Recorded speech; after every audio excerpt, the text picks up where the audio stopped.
Amém. Tema de hoje, somente a fé. O texto está lá em Abacuque, profeta Abacuque, se você quiser abrir, do verso 1 em diante. Hoje é o dia da Reforma Protestante, né? 31 de outubro de 1517,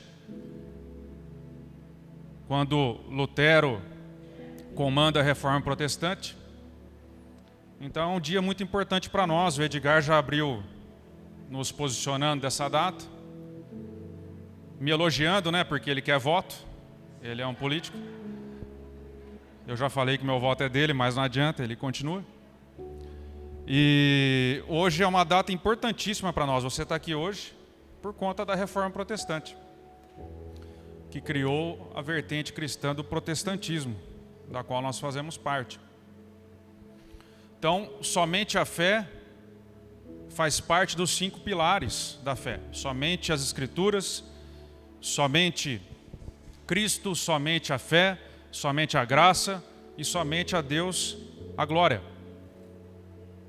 Esses são os 5 pilares que ficou da Reforma Protestante, do início dela.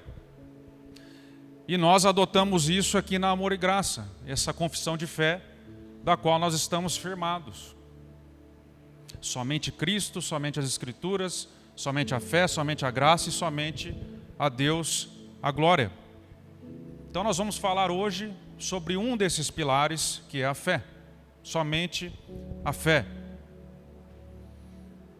Abriram aí?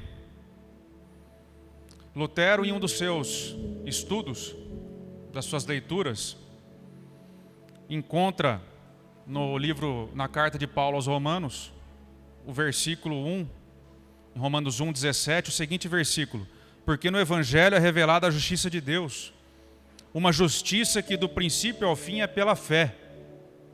Como está escrito, o justo viverá pela fé.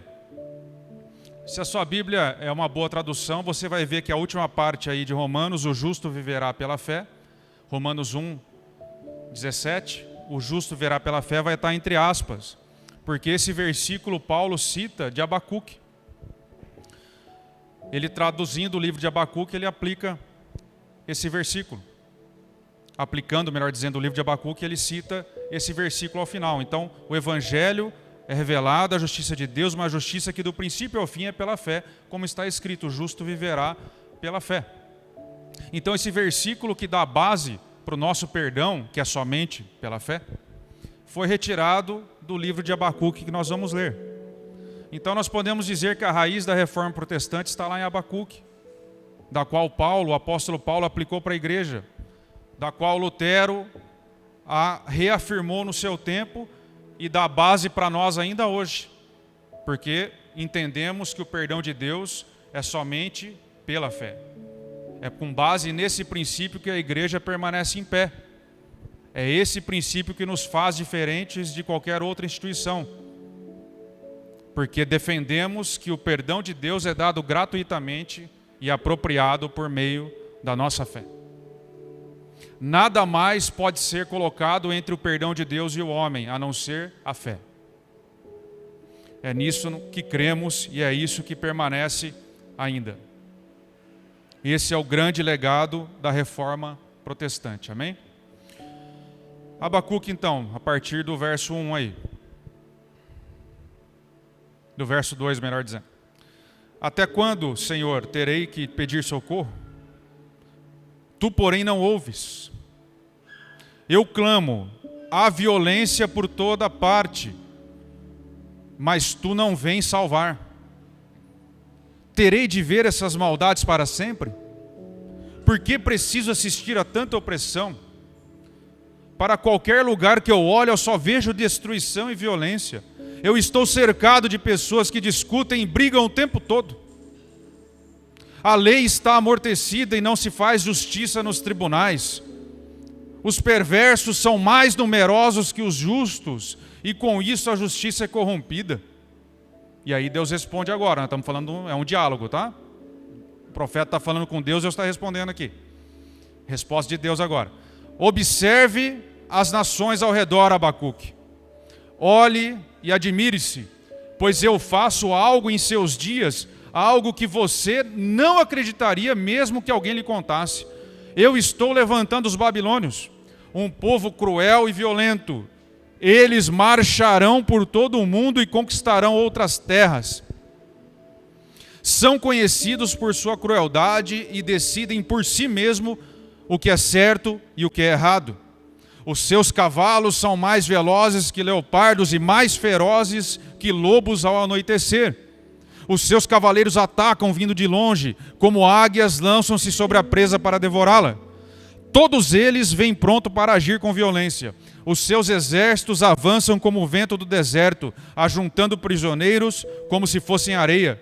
Eles zombam de reis e príncipes e desprezam todas as suas fortalezas, porque eles constroem rampas de terra contra seus muros e as conquistam.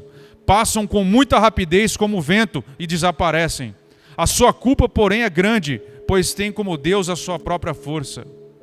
E aí Abacuque responde, retruca para Deus. Senhor meu Deus, meu santo de Israel, tu és eterno, certamente não planeja nos exterminar. Ó Senhor, nossa rocha, enviaste os babilônios para nos disciplinar, como um castigo por nossos pecados. Mas tu és puro e não suportas ver o mal e a opressão. Permanecerás indiferente diante desses traiçoeiros? Ficarás calado enquanto os perversos engolem os que são mais justos que eles? Nós somos apenas peixes para sermos apanhados e mortos? Somos apenas seres do mar que não tem quem os guie? Seremos nós figados por seus anzóis e pegos em suas redes, enquanto eles se alegram e festejam? Então eles oferecerão sacrifícios, as suas redes irão queimar como incenso diante delas, dizendo, essas redes nos enriqueceram? Deixarás que permaneçam impunes? Continuarão a destruir cruelmente as nações? Deus responde mais uma vez, Abacuque, olhe para os arrogantes, os perversos que em si mesmo confiam. O justo, porém, viverá por meio da sua fé. A riqueza é traiçoeira e os arrogantes nunca descansam. Vou ler a última resposta de Deus aqui. Olhe Abacuque para os arrogantes, os perversos que em si mesmo confiam. O justo, porém, viverá por meio da sua fé. A riqueza é traiçoeira e os arrogantes nunca descansam. Perceberam o último versículo aí? Que é igual onde Paulo cita em Romanos, o justo viverá por meio da sua fé. Nós vamos falar hoje então da grande dúvida da humanidade. Como podemos viver para sempre? Será que é possível viver para sempre? Como podemos ser salvos? Nós veremos como foi possível para um Deus justo poupar o seu povo da sua justa condenação. Nós vamos ver como foi possível para um Deus perfeito aproximar-se de pessoas imperfeitas. Nós veremos como foi possível Deus permanecer justo e justificador do seu povo sem se manchar. E a resposta para tudo isso é a cruz. A cruz aonde a justiça e o amor de Deus se encontraram para sempre. Viver para sempre só é possível porque Deus coloca a sua justiça em nós e depois nos chama de justos. Viver para sempre não é uma questão biológica, puramente biológica, em você não morrer fisicamente. Porque muito além da questão biológica, a questão da vida não está na medicina, está nos tribunais. A questão da vida está no tribunal do céu e não na medicina. Porque a morte é um evento penal, é uma situação penal, é uma penalidade que foi imposta por Deus em razão do pecado. É por isso que não vivemos para sempre. Por isso a morte entrou no mundo. Então a morte não é uma questão da medicina descobrir a cura eterna para permanecermos aqui, porque há um juízo de Deus sobre a nossa vida, sobre a humanidade. A questão de viver para sempre está no tribunal dos céus. Só vive para sempre aquele que é absolvido no tribunal dos céus. Porque aquele que tem a Cristo tem a vida eterna. Já passou para a morte, da morte para a vida e jamais morrerá. A questão é jurídica, não é biológica. Por isso, nós vamos ver hoje sobre isso. E o texto que lemos está lá em Abacuque, e o ofício dos profetas, nós sabemos, era em geral confrontar o povo. confrontar o povo dos seus desvios da aliança firmada no Monte Sinai. Os 10 mandamentos em geral e toda a lei que está no Antigo Testamento. O ofício do profeta era avisar o povo que eles estavam se desviando. Mas o livro de Abacuque é curioso, porque Abacuque não confronta o povo. Ele confronta o próprio Deus. Vocês percebem aí que Abacuque pergunta: até quando, Senhor? Até quando? Esse até quando é um lamento profundo. Até quando nós vamos ter que suportar, que eu vou ter que suportar olhar toda essa injustiça ao meu redor? Abacuque olha para o lado e não vê nada de bom na sua nação, no seu tempo. Ele vê o injusto prevalecendo contra o justo. Ele vê o pobre sendo massacrado nos tribunais. Ele vê injustiça social. Ele vê frieza espiritual em Israel. Mudou muita coisa, né? De lá para cá. É o que ele vê ao seu redor. Um cenário tenebroso. E o profeta sabia que esse cenário tenebroso em que o povo de Israel, o povo de Deus, estava descumprindo a aliança, atrairia o juízo de Deus uma hora ou outra. Então ele pede o óbvio: Senhor, tem israelita que cumpre a tua lei e tem israelita que não cumpre. Ele chama os que cumprem de justos e os que não cumprem de injustos. Então, Senhor, até quando o Senhor vai permitir essa injustiça? Trata com os injustos para que os justos vivam em paz. É o que ele pede. É o que você e eu pediríamos. É o que você e eu pedimos, na verdade. Senhor, olha quanta injustiça no Brasil. Trata com esses injustos para que nós possamos viver em paz. É o que o profeta pediu. E Deus responde, dizendo: pois não, Abacuque. Para resolver esse problema, estou enviando então o símbolo da soberba e da injustiça para tratar com Israel, que é a Babilônia. A mesma coisa assim: Senhor, olha o Brasil do jeito que está. E Deus responde: bom, então eu estou enviando, sei lá, a Venezuela para tratar com vocês então. A Venezuela vai invadir o Brasil. Abacuque para e fala: era melhor não ter pedido. Era melhor não ter falado nada, porque aí o remédio está pior que a doença, Senhor. Como assim? Eu estou reclamando da injustiça do seu povo e o Senhor está me respondendo que vai vir uma nação pior. Os injustos de Israel são muito melhores do que os justos da Babilônia. Vocês perceberam a descrição da Babilônia aqui? Um povo cruel. Então o profeta está lá desesperado: Senhor, até quando eu vou ter que ver essa injustiça? Deus responde: Abacuque, fica tranquilo. Estou mandando, você não vai acreditar no que eu estou fazendo. Você não vai acreditar. Se você não visse, você não acreditava. Na tradução de hoje seria: você não bota uma fé, velho, no que eu vou fazer. Você não acredita. Eu estou enviando um povo, rapaz, que vai acabar com Israel. Que vai levar todo mundo escravo. Imagina uma resposta dessa de oração. Você pedindo por justiça e Deus respondendo que... Então Abacuque, ele responde mais uma vez, ele faz uma réplica. Senhor, não é possível? Isso que o Senhor está dizendo é incompatível com as promessas que você fez sobre nós, sobre o seu povo, um futuro de paz, de salvação na sua presença. Do jeito que o Senhor está falando, aí não vai sobrar um.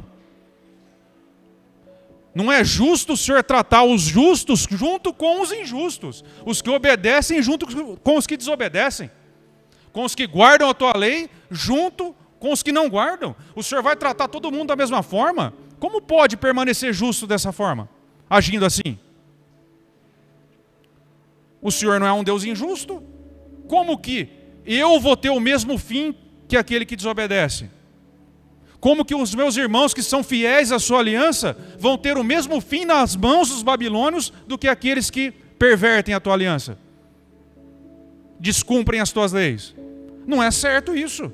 Vou ficar aqui e vou esperar a sua resposta. E Deus responde, fala: escreve aí, Abacuque, em tábuas para todo mundo ver, bem grande. No soberbo eu não tenho prazer neles. Observe eles. Ele está falando da Babilônia e dos injustos de Israel. Eu não tenho prazer em quem descumpre minhas leis e quem não me conhece. Quem é cruel, quem faz para si a sua própria justiça. Viram no texto, lembram do texto? Em que ele diz que esse povo constrói a sua própria justiça. Eles mesmos determinam o que é justo para eles. Eles confiam em si mesmos e essa é a sua justiça. Deus está dizendo, isso aí é arrogância, eu não me agrado disso. Quem é assim jamais terá paz. Mas, Abacuque, saiba de uma coisa, que o justo, ou seja, aquele que guarda a minha aliança, viverá por meio da sua fé. O justo, aquele que guarda a minha aliança, ele será preservado por meio da sua fé. Esse é o sentido do texto. Após o juízo da Babilônia, o justo ainda permanecerá, será preservado por meio da sua fé. Confie em mim, Abacuque. Confie em mim. Vocês não vão ser destruídos. Eu sei muito bem quem me pertence. Eu sei muito bem quem é fiel a mim. Mas eu vou tratar com todos da mesma forma. É assim que somos preservados no juízo de Deus, dos justos juízos de Deus, pela fé. Abacuque, a situação é horrorosa. A Babilônia realmente irá destruir Israel. Mas o justo permanecerá e será preservado por meio da sua fé. Somente a fé. Apenas a fé. E a primeira pergunta que eu faço a vocês é: quem é você nessa história? Entre justos, injustos e perversos. Quem seria você? Aquele que confia em si mesmo? Que cria sua própria justiça, que confia nas próprias obras para sua salvação? Ou aquele que confia em Cristo, 100% em Cristo, para receber a sua salvação? Será que você é um daqueles que ainda estão tentando acrescentar algo? Ou confia 100% na obra de Cristo por meio da fé para receber a justiça de Deus, a absolvição de Deus? Somente a fé. O justo será preservado somente por meio da sua fé. Essa é a palavra de Deus na antiga e na nova aliança. Somente a fé é o veículo que nos preserva dos justos juízos de Deus na história. Eu vou repetir mais uma vez porque vale a pena. Romanos 1,17, porque no Evangelho é revelada a justiça de Deus, uma justiça que do princípio ao fim é pela fé. Como está escrito, Paulo falando de Abacuque, como está escrito, o justo viverá por meio da sua fé. Como é que podemos então sobreviver ao principal juízo de Deus, que é a morte sobre a humanidade? Porque Deus disse lá no Éden, se comeres desse fruto, certamente morrerás. Esse é o juízo de Deus que está sobre a humanidade. Como escapamos disso? Desse justo juízo de Deus, como é possível? Dessa penalidade que é a morte sobre a humanidade, que Deus não queria, a princípio. Deus não criou o homem para morrer, por isso é tão difícil para nós perdermos alguém, é tão difícil para nós enfrentarmos esse momento, porque não é natural. Não é uma questão puramente biológica, normal, que era prevista. Não é assim que era para acontecer. O nosso Deus é o Deus da vida. O Deus da eternidade, não o Deus da morte. Mas há um juízo de Deus por conta da desobediência. E como é que escapamos disso? Alguns entendem que vivem de uma forma tão correta, que as suas obras são tão boas, que é isso que os levará ao céu. E não constituem em vida o único advogado capaz de salvá-los. Não passam essa procuração para esse advogado que é Jesus. Confiam em si mesmos. Tentam chegar a Deus por meio das próprias obras. Tentam chegar ao céu de baixo para cima. Ou manter-se lá de baixo para cima por conta da sua própria justiça. Só que só existe uma forma eficaz para sermos considerados justos diante de Deus, que é pela fé na obra de Jesus Cristo. A única forma de termos a absolvição nos céus é confiando na obra de Cristo, na sua vida e na sua morte, na sua vida perfeita sem pecado e na sua entrega voluntária por nós na cruz do Calvário. Porque a justiça de Deus que foi revelada no Evangelho é do princípio ao fim por meio da fé, não por meio das obras. É por meio da fé. Sejam boas obras, sejam obras da lei no contexto judaico, do Antigo Testamento, nada disso pode nos conduzir a Deus. Apenas a fé na obra do Filho. Seja para sobreviver à invasão babilônica no contexto de Abacuque, seja no contexto de hoje do povo de Deus, que é a igreja, nós somente somos preservados dos juízos de Deus na história por meio da fé. Apenas pela fé, somente a fé. E mais nada, somente a fé. Seremos poupados da sentença de condenação eterna por meio da fé. Porque você que crê já teve o seu juízo antecipado, o seu julgamento antecipado naquele grande dia. Você que crê já passou da morte para a vida, como disse Jesus. Mas aquele que não crê também já está condenado. Aquele que crer e for batizado terá a vida eterna. Aquele que não crê já está condenado. Porque rejeitou a luz que veio ao mundo.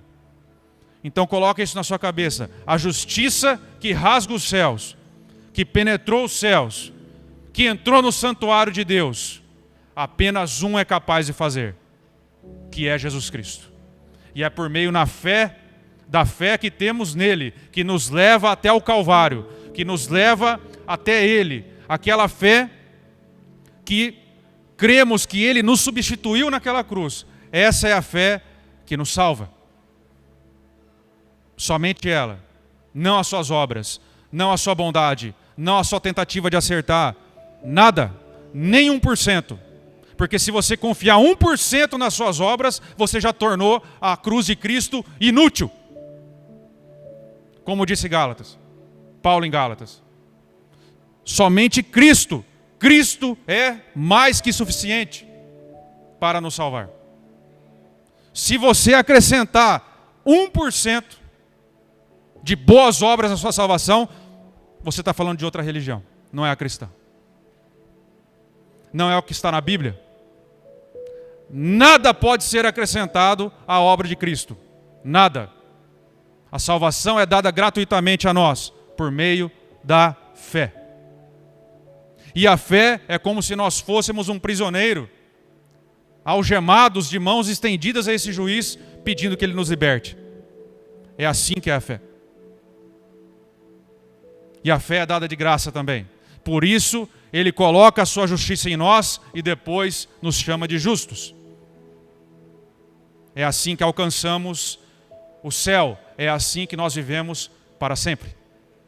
É assim que nós temos a absolvição no tribunal de Deus. Das justas acusações que nos eram impostas, mas que o Filho pagou tudo na cruz do Calvário. Pagou cada uma delas. E é assim que viveremos para sempre. É assim que estaremos eternamente com Ele. Não por uma questão biológica, mas por uma questão jurídica, judicial, da qual nós somos absolvidos dos nossos pecados passados, presentes e futuros na cruz do Calvário. De uma vez por todas. Segundo ponto.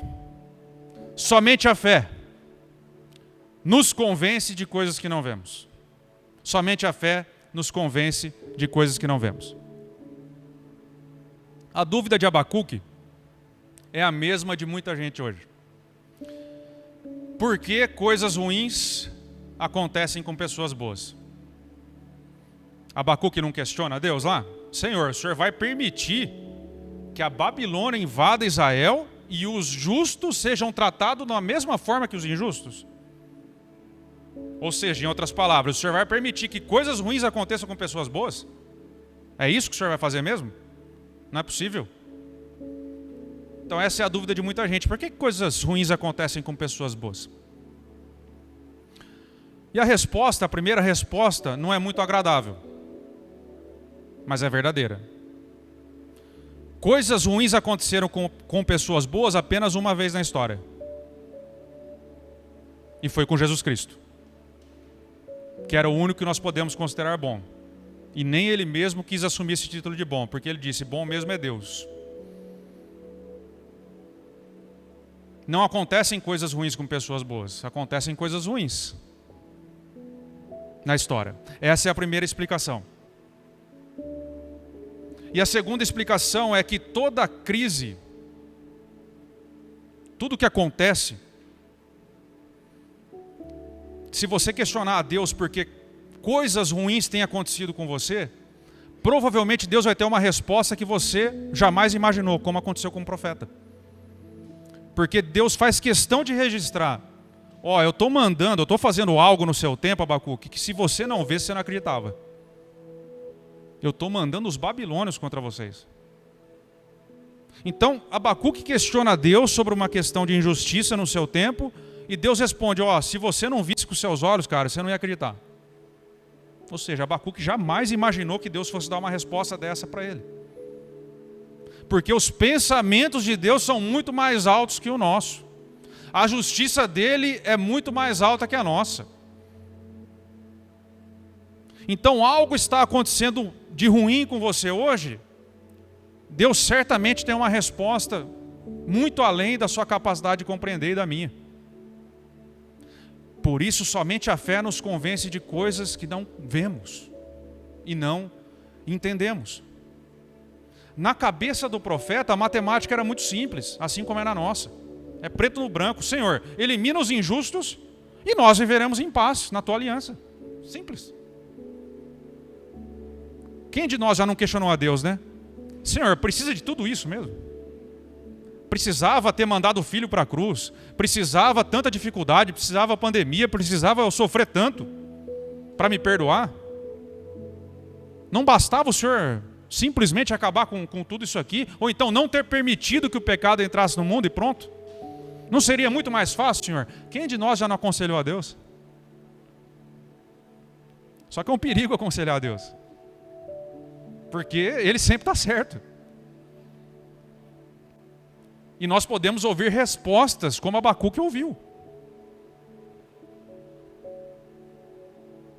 A resposta que Deus tem para cada crise que você enfrenta é a mesma que Ele deu para o profeta. O justo será preservado por meio da sua fé. Se você está com filho na droga, se você perdeu o emprego, se você está com Covid, se você está com qualquer coisa, o justo será preservado por meio da sua fé. Aconteça o que acontecer, ainda que venha a morte sobre a nossa vida, você será preservado por meio da sua fé. Nós não podemos nos esquecer o seguinte: Jesus ressuscitou a Lázaro, mas Lázaro morreu depois de novo. E não teve quem ressuscitasse. A morte é um juízo de Deus que está na nossa vida. Ainda que morramos, seremos preservados. A resposta para cada dificuldade na sua vida, cada dificuldade, cada uma delas, não interessa a natureza, nem a ordem, nem a intensidade, o justo será preservado por meio da sua fé, por meio da sua confiança no Deus que vive. Por meio na sua absoluta confiança que ainda que as coisas estejam de uma forma que você não compreende, Deus certamente tem uma resposta. Há um motivo, há um propósito. Nada é aleatório nessa vida para o que crê. Você pode até não enxergar, como certamente o profeta não enxergou. Ainda que Deus tenha respondido isso para ele, com certeza isso não satisfez todas as dúvidas do profeta. Mas ele louva a Deus no final. Se você ler o livro até o final, ele termina louvando a Deus, dizendo: ainda que a figueira não floresça, ainda que a videira não dê o seu fruto, ainda assim eu te louvarei, Senhor. Ainda que eu seja levado como um escravo para a Babilônia, ainda assim te louvarei, porque há um plano infalível. Porque o Senhor é soberano sobre a história e sobre a minha vida. Quando não estivermos entendendo nada, o que disse o profeta? Cale-se diante dele toda a terra, porque o Senhor está no seu santo templo, Ele está acima do bem e do mal.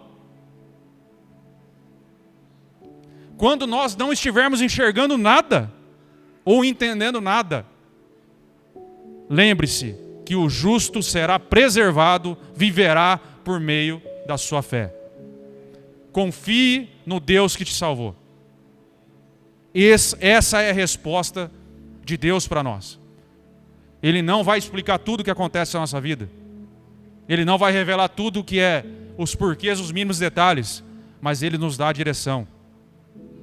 A fé é um escudo que nos protege de todas as situações. Todas. Na vida e na morte. É a fé que nos liga a Deus. E para finalizar, terceiro ponto. Somente a fé produz a obediência que Deus aceita. Falamos aqui um pouco que existem pessoas que ainda estão tentando rasgar o céu de cima para baixo. Que obedecem para tentar chegar a Deus. Existem pessoas que até hoje, e na história nós vemos, que se mutilam, que fazem sacrifícios corporais, como Lutero fez, o principal reformador, antes de compreender como funciona o perdão de Deus. Lutero fazia jejuns intermináveis, ficava no frio, chicoteava suas costas, como penitência, até compreender que o perdão de Deus é dado gratuitamente por meio da fé. Que não há esforço capaz de chegar até Deus. E no nosso contexto hoje, talvez você não conheça ninguém que faça esse tipo de prática mais, vamos dizer assim, violenta. Mas existem muitas pessoas que continuam fazendo boas obras, tentando agradar a Deus, tentando ser aceitos por Deus ainda. Existem religiões inteiras que se baseiam nisso. Pratico o bem para que receba uma recompensa. Pratico o bem para que Deus me aceite. Só que a religião bíblica, cristã, a palavra de Deus diz que a obediência que Deus aceita descansa na fé. Na plena certeza de que Jesus já rasgou a cédula que nos era contrária. Aqueles que ainda vivem na esperança de que a cédula ainda seja rasgada um dia, não eliminam o sacrifício das suas vidas. Mantém o sacrifício ainda. Mas nós, os que cremos, que compreendemos o que Lutero ensinou, que retirou de Paulo, que retirou de Abacuque, nós cremos que a fé, que a justiça de Deus é somente pela fé. Nós cremos que o último sacrifício já foi feito, que é o Cordeiro Imaculado de Deus que tira o pecado do mundo. João Batista, quando vê Jesus no Jordão, diz: eis aí o Cordeiro de Deus que tira o pecado do mundo. O Cordeiro dos Cordeiros, o Cordeiro da Páscoa, o Cordeiro que o povo de Deus sempre esperou, já foi oferecido. Não há mais sacrifício a ser feito depois de Jesus. Somente Ele. Então nós obedecemos, não para sermos aceitos, mas justamente porque já fomos aceitos. Nós não obedecemos para tentar chegar a Deus, para rasgar a cédula. Nós obedecemos porque a cédula já foi rasgada, que nos era contrária. E agora nós vivemos para Ele, por Ele, e respiramos Ele, e queremos parecermos com Ele todos os dias. Essa é a dinâmica certa de obedecer. Essa é a obediência que Deus aceita. Aquela que reconhece que Jesus fez tudo por nós, que já pagou a dívida, que não há mais nada a ser quitado. Nada. Está tudo pago na cruz, à vista, para que você não precise vender sua alma a prazo. Nada mais precisa ser pago. E agora você obedece. De todo o coração, àquele que te salvou. Se você vive tentando chegar a Deus por meio da sua obediência, você está ofendendo a Deus. Porque a tua obediência jamais poderia satisfazer a justiça de Deus. Somente a justiça do Filho é capaz de satisfazer a Deus. A lei foi criada no Antigo Testamento para tornar ainda mais grave o pecado e deveria ter conduzido o povo de Israel a concluir o seguinte, que eu não sou capaz de obedecer, eu preciso de um Salvador. Não para achar que, cumprindo a lei, eu me auto-justifico. As boas obras, no nosso contexto, são criadas para andarmos nelas, Porque Jesus nos alcançou, porque nós queremos parecermos com Ele. Não para dizer que nós chegamos a Deus por meio das nossas boas obras, ou da nossa justiça. Porque quem declara a sua própria justiça são os babilônios. Os perversos que Deus chama. Aqueles que confiam em si mesmo, mas nós não confiamos em nós mesmos. Em nada. Nós reconhecemos que precisamos de Jesus em todos os momentos para nos salvar. Em todas as horas. Nós precisamos dele agora, nós precisamos dele ontem, nós precisamos dele amanhã e precisamos na hora da nossa morte. Em todos os momentos. Não há nenhum momento em que nós podemos ou somos autorizados por Deus a confiar em nós mesmos. Mas porque Ele rasgou a cédula, nós obedecemos.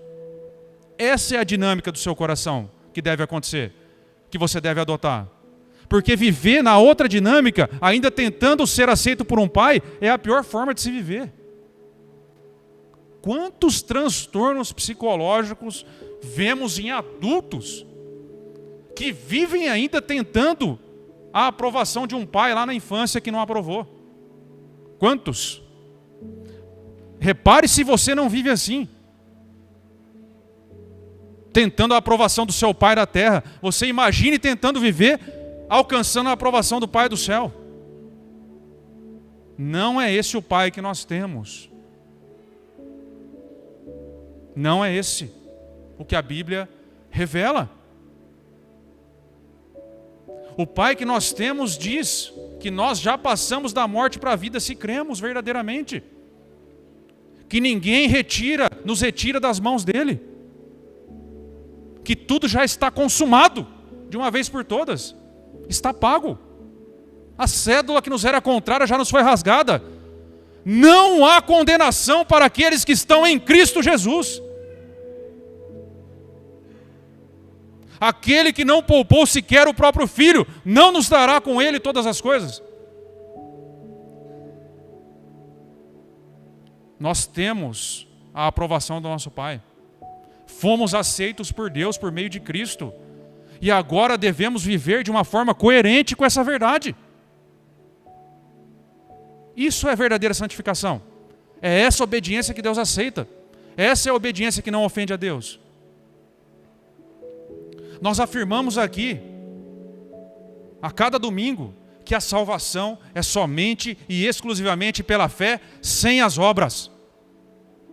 Só que nós negamos que as obras não sejam importantes também. A salvação é somente pela fé,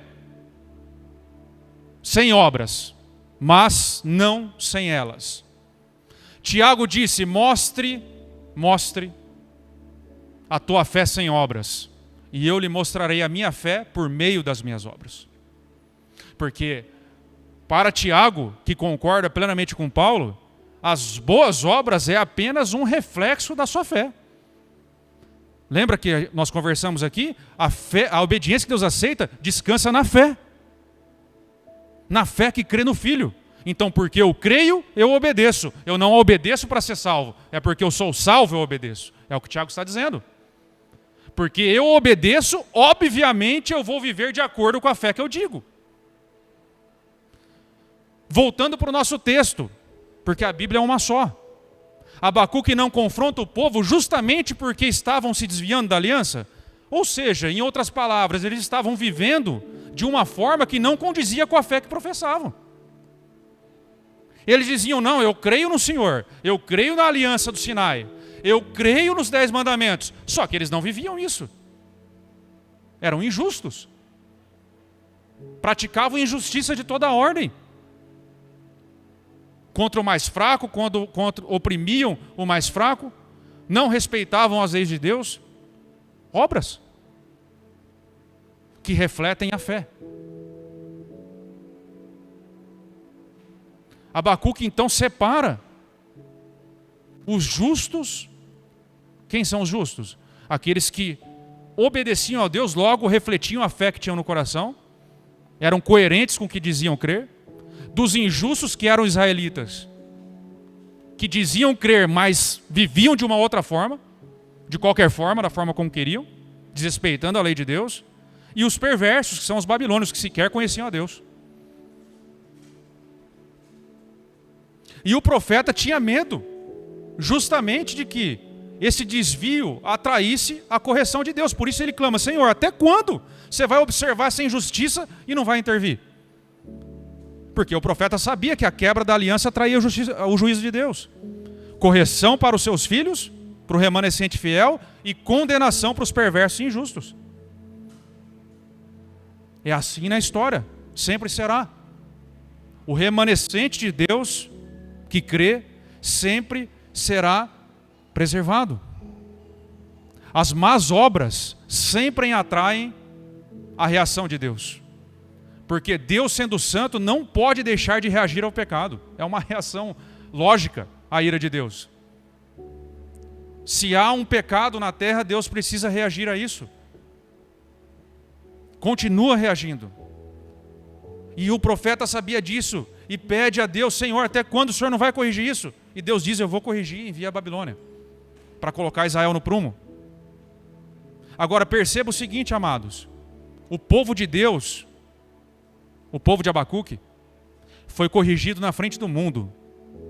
Deus levantou um mundo para corrigir o seu povo, representado pela Babilônia. Ele levantou o símbolo da injustiça para tratar com o seu povo.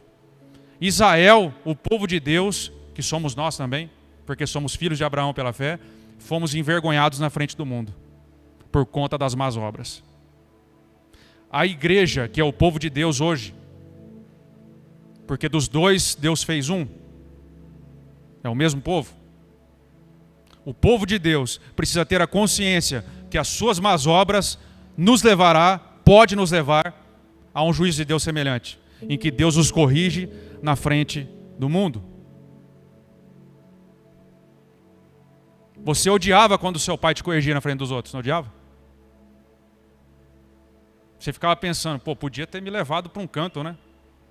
Na frente de todo mundo, pai. É o que Deus fez com a sua criança Israel, com o seu povo. Por isso que a obediência é o outro lado da fé. A obediência é a outra face da mesma moeda que é a fé. A salvação tem dois lados. A moeda da salvação tem dois lados. Um lado é fé, outro lado, obediência. Fé e obediência são sinônimos na Bíblia. Porque o obedecer é resultado do crer. Aquele que crê, mas não me obedece, não me ama, disse Jesus, porque me ama aquele que me obedece. E os meus mandamentos não são pesados, disse João.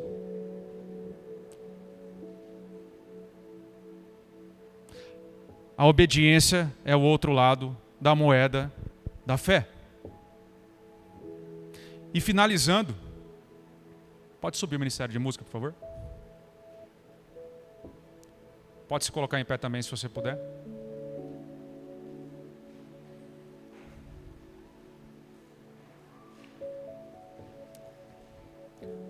Nesse dia que comemoramos 504 anos da Reforma Protestante, é importante saber disso, porque a igreja precisa estar sempre se reformando. Sempre reformando. Não perca isso que eu vou falar aqui. Fica comigo. A obediência, ela não está longe de ser um moralismo por si só. Eu faço isso porque a moral diz isso. A obediência a Deus não é para você ganhar elogios. Não serve para você ser homenageado na Câmara de Vereadores. Não é nada disso. Não é para você fazer bonito na igreja. Para você mostrar para todo mundo: olha como é legal, como eu faço tudo certinho. Deus, eu estou fazendo tudo certinho, hein? Então o Senhor me abençoa aqui. Olha, pai, olha o que eu estou fazendo, pai. Estou fazendo tudo certinho aqui, ó, um por um. Não faltou nada. Parece aquele jovem rico, né? Não, mas tudo isso eu já faço. O que eu preciso fazer mais para ganhar a vida eterna? Não é isso. Obediência a Deus é o que te fará feliz. Obedecer é o que vai te fazer feliz nessa vida. Porque aquele que quiser ganhar a sua vida vai perder, mas aquele que perder em favor de Jesus vai encontrar. Deus não criou a obediência porque Ele é um moralista e Ele quer que nós andemos de acordo com o seu código. A obediência é o que vai te fazer feliz como ser humano. A obediência é quem você deve ser como ser humano. Por isso que nós devemos negar a nós mesmos o que é fora da palavra e nos afirmarmos na identidade que Jesus nos coloca, que é parecermos com Ele. É assim que nós vamos ser felizes, porque é por meio da obediência que Deus vai te fazendo mais livre. É aprendendo a dizer não que você compreende melhor a liberdade que você ganhou de graça, que você conhece a Deus. Deus não está lá para dificultar a nossa vida. Você não pode fazer isso, você não pode fazer aquilo, você não pode fazer aquilo outro. Não é nada disso. É que Ele sabe, Ele te criou. Se você abandonar isso, você vai ser mais feliz. É aí que você vai se encontrar. Que você não vai se sentir perdido nesse mundo. É obedecendo que você tem segurança da salvação. É obedecendo que você conquista uma boa consciência em Deus, capaz de enfrentar qualquer problema, capaz de defender a fé, capaz de pregar o Evangelho com a sua vida, capaz de romper com o pecado que ainda te assola. No momento que você abandonar, você vai encontrar a sua vida. E aí essa palavra ela vai enraizando no nosso coração todos os dias. Nós vamos lendo a palavra e ela vai nos confrontando, ela vai nos lendo. Ela vai criando raiz em nós. E nós vamos parecendo com Ele. E nós vamos sendo mais felizes. E nós vamos sendo mais alegres. E nós vamos sendo quem nós deveríamos ser. Porque o pecado nos desfigura. Ele nos humilha. Nos destrói. E Jesus vai ensinando, filho, vem ser parecido comigo. Para que você seja livre disso. Para que você seja quem Deus sempre sonhou que você fosse. E deixa eu te dizer uma coisa, por favor, seja feliz. Seja feliz. Obedeça. Creia. Siga o Mestre, por onde quer que Ele te leve. Essa é a palavra de Deus para você. Obediência, santificação, o nome que você queira dar. Não é porque Deus ama dificultar a sua vida, é o que vai te fazer feliz. E nós não somos psicólogos aqui, nada contra a psicologia. Eu não consigo te dar 10 passos para você chegar lá. Porque a palavra diz que é pelo poder do Espírito que você luta contra isso na sua vida. Se pelo Espírito fizerem morrer as obras da carne, viverão. É assim que vive o cristão, o discípulo. Fazendo morrer as obras da carne por meio da força do Espírito que habita em nós. Então, entenda uma coisa aqui hoje. Não me diga que você não é capaz de abandonar o seu pecado.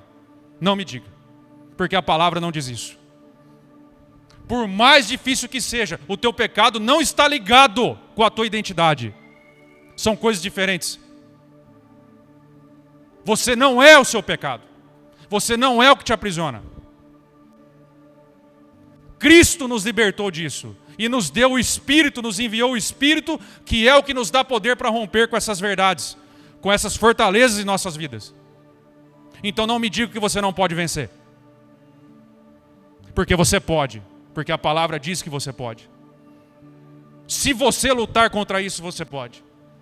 Se você lutar com as armas que Deus te deu, você pode romper hoje com o pecado que ainda te assola e ser mais feliz e ser quem Deus quer que você seja e assumir de uma vez por todas a identidade que Cristo quer colocar em nós. Amém?